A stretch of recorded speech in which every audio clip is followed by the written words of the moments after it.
Islomda so'kishlik, haqorat qilish, fahsh so'zlarni ishlatish qat'iyan man etilgan eng og'ir gunohlardan hisoblanadi. Hadislarda hatto musulmonni so'kishlik fisq, uni urishlik kufr degan baholangan.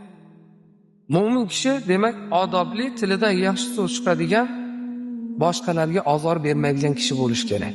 Payg'ambar alayhisalom ham muborak hadis shariflarida musulmonga chiroyli ta'rif berganlar: al-muslimu man salima al-muslimuna min lisanihi va yadihi. Qarang, mashhur hadis. Ko'p eshitganmiz. Musulmonlar uning tili va qo'lidan omonda bo'lgan kishi dedilar.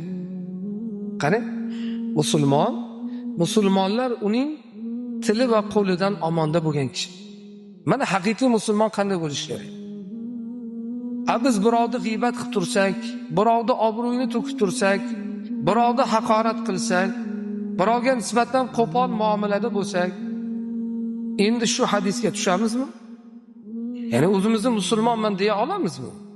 Payg'ambar alayhisalom qoida chizib berdilar bizga. Qo'li va tilidan omonda bo'lgan kishi. Ana shu ikki a'zoni demak saqlashligimiz, ehtiyot qilishimiz lozim hisoblanar ekan.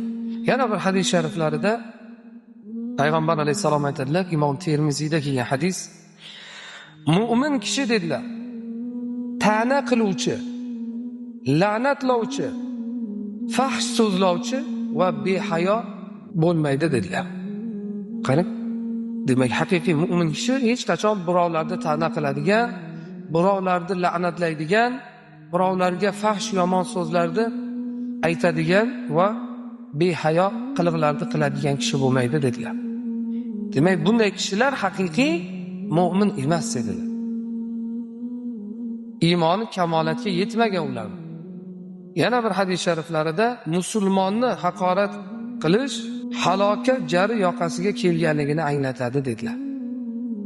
Bir insonni bemalol haqorat qila olayaptimi? Alloh saqlasin, demak u jarni yoqasiga kelgan kishi u. U eng yomonlikni eng cho'qqisiga chiqib bo'lgan kishi.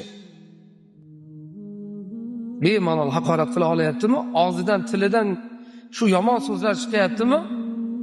Demak, u Alloh saqlasin, jarni yoqasiga, jahannamning yoqasiga kelib bo'lgan kishi. Chunki odatda bu yomon illat, yomon odat bir pasda insonda paydo bo'lib qolmaydi. Bu o'sha yillar davomida olingan tarbiyasizlikni oqibati bo'ladi, sizlar Alloh saqlasin.